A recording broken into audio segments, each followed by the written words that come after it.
Cada 4 años el mundo se detiene y el fútbol se convierte en otra cosa, en algo muy grande, en algo mucho más grande que un deporte, en un lugar donde los países se miden, donde los sueños tienen fecha y hora y donde algunos hombres pasan a la historia para siempre. Esta es la historia de 5 hombres que cruzaron el Atlántico, que llegaron a Zaragoza con una maleta y con mucho hambre, que vistieron la blanquilla y que después, con esa misma camiseta invisible puesta por dentro, fueron a representar a Argentina en el escenario más grande del mundo. 5 argentinos, 5 historias, una ciudad que los adoptó como suyos. Hay jugadores que llegan y deslumbran, y hay jugadores que llegan y se quedan.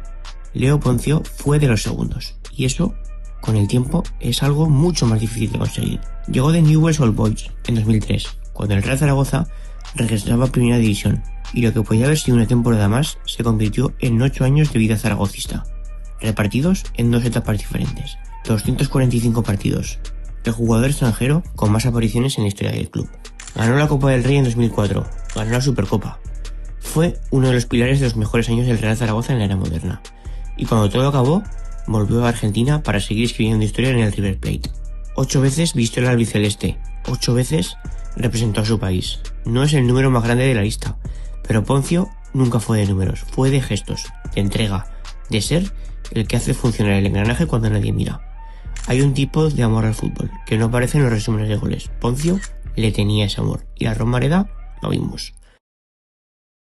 Le llamaban el Mariscal y no era un apodo casual, era su descripción. En 2003, Gabriel Milito llegó a Zaragoza de manera peculiar. El Real Madrid le había fichado, le había hecho la revisión médica y lo descartaron. Sus rodillas no garantizaban el rendimiento que Madrid exigía. El Zaragoza, que llevaba tiempo siguiéndole, no lo dudó ni un segundo. Se quedó con el jugador que el Real Madrid no quiso.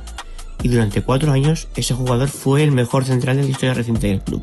174 partidos, 7 goles, 2 títulos y una presencia en el campo que hacía que los delanteros rivales preferieran no mirarlo demasiado a los ojos. Con Argentina, fue internacional en 41 ocasiones, defensor de los grandes partidos, en los que importan. En 2007, el FC Barcelona pagó 20 millones de euros por él. El mismo jugador que el Real Madrid había rechazado por sus rodillas. La misma persona, las mismas rodillas, sí. 25 veces el precio que pagó el Zaragoza. No siempre los que te rechazan tienen razón. Hay jugadores que tienen un partido, un momento, una noche que los hace eternos. Juan Snyder tuvo todo eso. Y además, tuvo una temporada entera de pura magia. Llegó del Real Madrid cedido en 1993. Un chico de Mar del Plata, que en España no había terminado de explotar, y en Zaragoza encontró su sitio. En la campaña de la Recopa de Europa de la temporada 1994-1995, Snyder marcó 8 goles en 9 partidos. Fue el máximo goleador de todo el torneo, no del Zaragoza, de toda la competición europea. Y entonces llegó el 10 de mayo de 1995, el Parque de los Príncipes, en París. El Real Zaragoza contra el Arsenal, Europa entera mirando. Y en ese partido Snyder marcó. Fue uno de los 2 goles que dieron al Zaragoza su único título europeo. El otro fue la obra de arte de Nayim. Ese lanzamiento desde 50 metros que todo el mundo no olvidará jamás. Pero antes de Nayim fue Snyder. 5 años después volvió. Zaragoza necesitaba salvarse del descenso y él, que podría haber estado en cualquier otro sitio, eligió volver a casa. A veces, el amor en una camiseta también es eso, regresar cuando más se te necesita.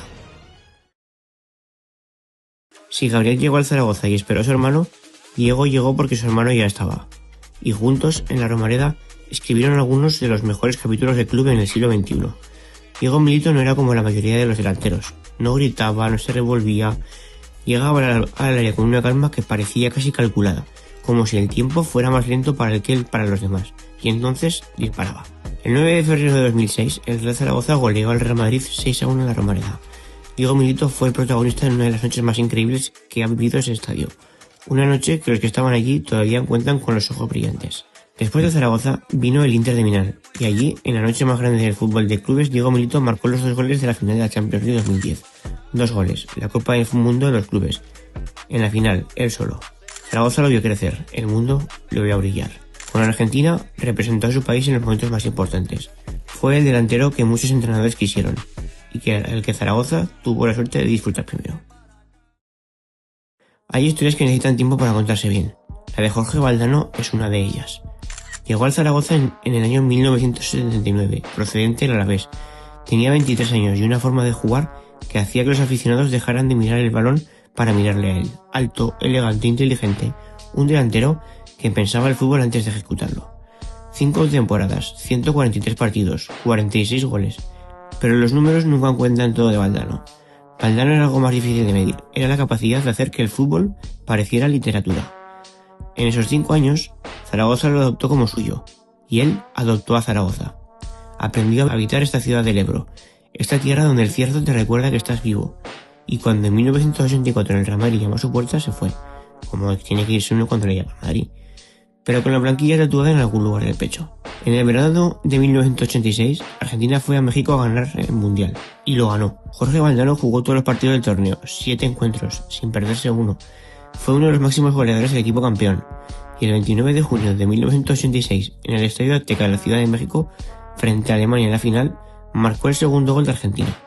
Argentina 3, Alemania 2, un partido que el mundo llevaría consigo para siempre, y Valdano allí en el centro de la historia, como había estado siempre, llegando en el momento justo y en el lugar exacto. Pero la vida también tiene sus propios finales, y no siempre se ganan. A principios de 1987, mientras jugaba en el Real Madrid, a Jorge Valdano le diagnosticaron hepatitis, una enfermedad que lo apartó del fútbol, que lo alejó de los campos cuando todavía tenía tanto por dar, que le robó lo que muchos jugadores dan por hecho, el tiempo para retirarse en paz. Bilardo lo convocó para retirar a 90. Le pidió 6 meses de su vida. Valdano se los dio. Entrenó, sufrió y se preparó. Y una semana antes del inicio del Mundial, el seleccionador le dijo que no lo veía. Se quedó en Italia, pero para comentar los partidos en la radio. A un paso del sueño, del otro lado del cristal. Lo que vino después es otra historia. La historia de un hombre que convirtió el fútbol en palabras, que escribió libros, que analizó el juego mejor que nadie, que se convirtió en una de las voces más lucidas del deporte español. Una vida llena, aunque diferente a la que él había imaginado. Pero cuando alguien pregunta dónde viene Valdano, la respuesta empieza siempre en el mismo sitio. Un chico argentino, una ciudad del Ebro, una camiseta blanca, 5 años aprendiendo a ser grande. Zaragoza fue donde Valdano se hizo Valdano.